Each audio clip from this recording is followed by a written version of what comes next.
for moments in current affairs. Just got to get rid of this echo. Just got to get rid of this echo. Yeah, there we go.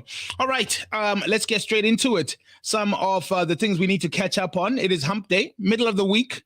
Get over that hump, and we are straight towards the end of the week, ending it off with a bang, with a powerful surge, and to end off the month as well. Kanjalo njena ke. Let's have a look at what is happening out there.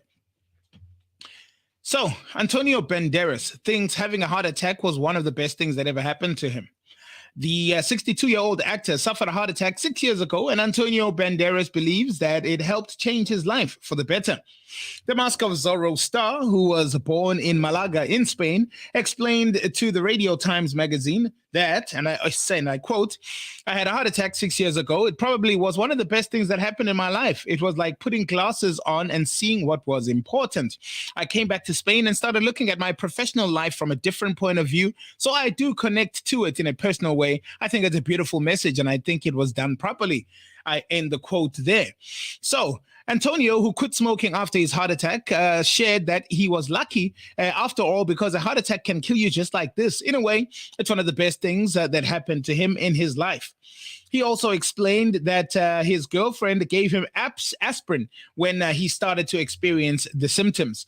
Now, the next morning, when he started having symptoms and clearly knew what was going on, she put one of those aspirins inside of his tongue or underneath, and that saved his life. Yeah, so says he has a second chance and a second lease on life. We wish him more health and more wealth as life continues. Coming back home in Port Edward, Police are following all possible leads around the murder of a police officer and members of his immediate family. Minister Bheki Cele and Commissioner Fani Masemola paid a visit to the family of the officer who was ambushed and killed. His wife and 2 children died at the scene, while the third is being treated in the hospital. Cele says there's a disturbing new trend in which police officers are killed alongside their families.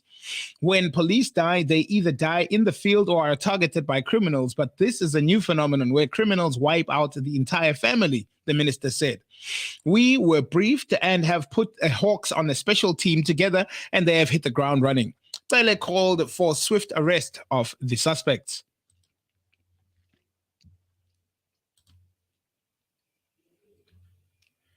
In a groundbreaking judgment that will have a devastating effect on the pockets of the Road Accident Fund CEO Collins Letswalo and his board members, the Mpumalanga Division of the High Court ordered that they were personally liable to pay the legal fees or legal costs in 2 RAF matters, which the fund did not do its work. The disarray in the Road Accident Fund, especially after it fired its panel of lawyers with no workable plan in place, and the disregard for the rules of court to try and avoid chaos in dealing with the RAF, are some of the reasons cited by the judge as president of the division, Judge Francis Lechodi, while Letswalo and his board must personally dig into their pockets. In a strongly worded 97-page document, the judge made it clear if the fund did not get its house in order, chaos regarding RAF matters in courts around the country can be the result.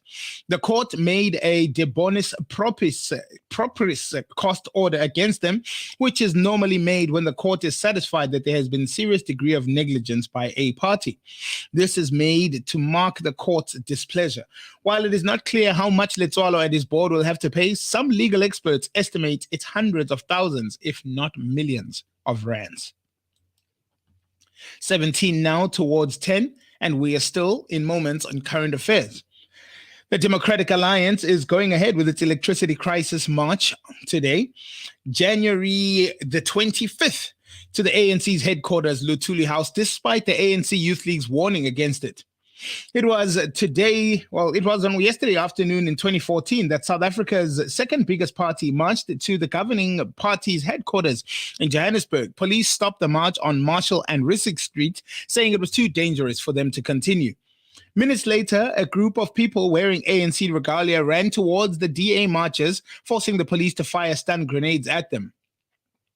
Earlier, ANC supporters had been seen carrying rocks close to their offices. 9 years later, the Democratic Alliance again marching to Luthuli House, this time against the backdrop of the energy crisis in South Africa. Demonstrations organized by the party will be held across the country, which the main one will be in Johannesburg. The DA leader, John Steenhuisen, said the march would be against the ANC-engineered electricity crisis, what he deems to be that. And I quote, the DA's protest will specifically target Luthuli House because this is the scene of the crime that the ANC continues to perpetrate against the people of South Africa through permanent stage 6 load shedding and the latest 18.65% electricity tariff increase. It is at Luthuli House where over the past 3 decades, the decisions were made to deploy the corrupt and incompetent cadres who plundered the destroyed Eskom, end quote.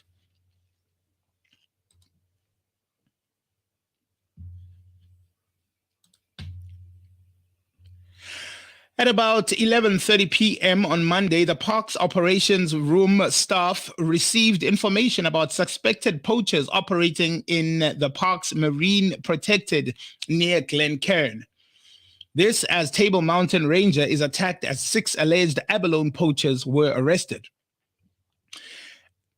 They said that the SEAM operators responded and, with the assistance of police, successfully stopped the vehicle suspected of being involved in the incident, South African National Parks said in a statement. The Rangers police found 112 abalone and diving gear in the vehicle. 6 suspects were apprehended and arrested, and the vehicle was seized. During the arrest, one of the suspects resisted and attacked the SEAM Ranger, who was taken to the nearest hospital with serious injuries. Our rangers are faced with life-threatening situations in their daily work while protecting our natural heritage on land and sea. So he said that they said, I'd like to wish our ranger a speedy recovery process and believe that he will make a full recovery after this unfortunate incident. This message sent through Megan Telepin, the TMNP manager.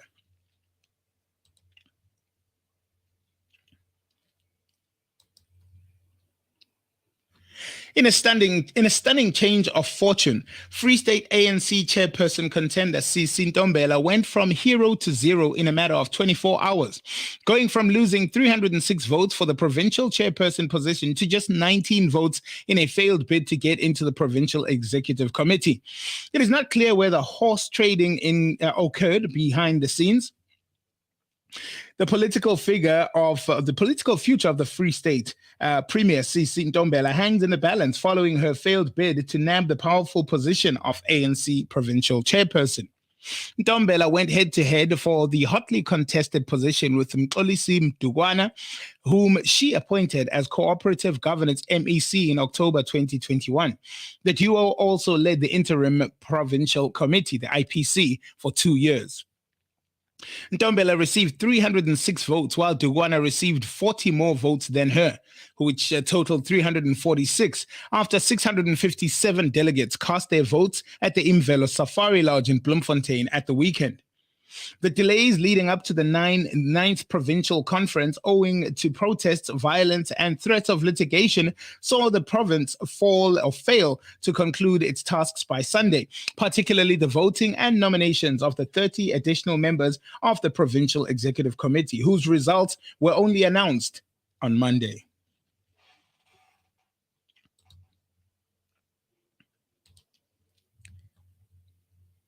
Several districts of the Mahajanga in the northwest of Madagascar have flooded, as well as the roads that connect them with the capital, Antananarivo.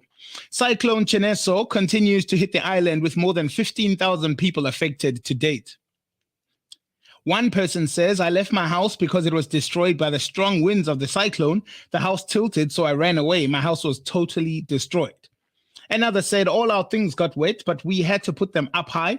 I'm disabled, so some young people took me, and that's how I escaped. They carried me in a tricycle. In addition to the floods, the National Office of Risk and Disaster Management has recorded numerous landslides and land movements. Olga Rosani Riro, director of the Bueni Region Ministry of Population and Social Affairs, said, "We have housed the people since Sunday when there were big storms. We have housed people in this site, which is a public elementary school in the neighborhood, and we have set up shelters for the victims, and we have also distributed meals." The latest official death toll is 14 missing, and more than 8,000 people affected. That brings us to the conclusion of our first edition of Moments in Current Affairs. More to come as the program continues. Good morning, and thank you for joining us. This is KNR Radio, according to you.